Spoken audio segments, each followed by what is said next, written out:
शर्म से झुक जाता है सर जब इंसान दरिंदगी पर उतर जाता है।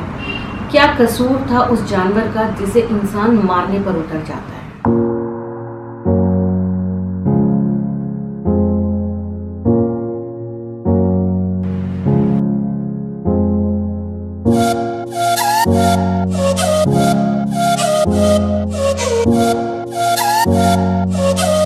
मॉर्निंग।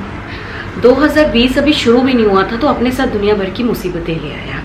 एक तरफ हम कोरोना जैसी भयंकर महामारी से जूझ रहे थे जिसका इलाज भी अभी हमारे पास नहीं है।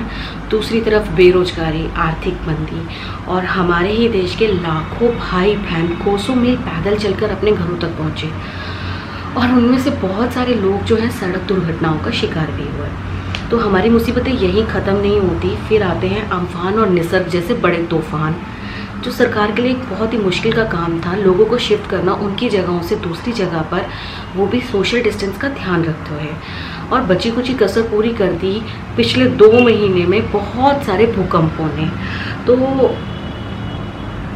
ये सब मैं आपको क्यों बता रही हूँ, क्योंकि कल रात को जो है मैंने एक पोस्ट देखी और वो पोस्ट देखने के बाद मैं कई घंटे तक बेचैन रही और सो नहीं पाई।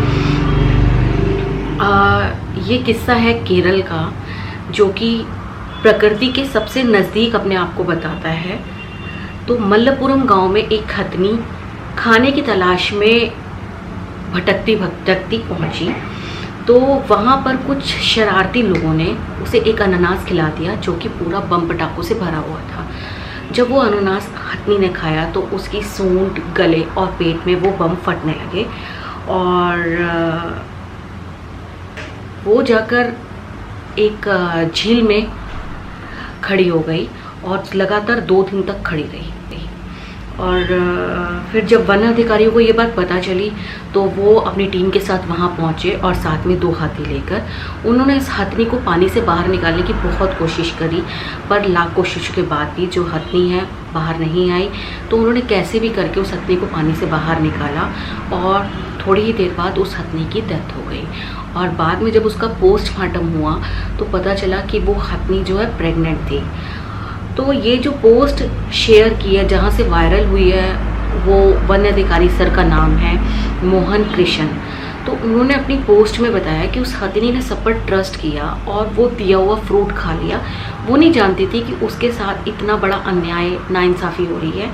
और उसके बाद जब वो बम पटाखे फटे उसके मुंह पेट में तो वो जख्मी होकर अपने को कम अपने बच्चे को बचाने के लिए पानी में खड़ी हो गई, ताकि वो उन जख्मों को मक्खियों से बचा सके और अपने दर्द को जो है पानी में, शायद उसे पानी से रिलीफ मिल रहा होगा। इतनी पेनफुल सिचुएशन में भी उसने किसी को नुकसान नहीं पहुंचाया, गांव में कोई तोड़फोड़ नहीं की और अकेले ही इस दर्द को बर्दाश्त करती रही। तो उसने एक तरह से जल की समाधि ली।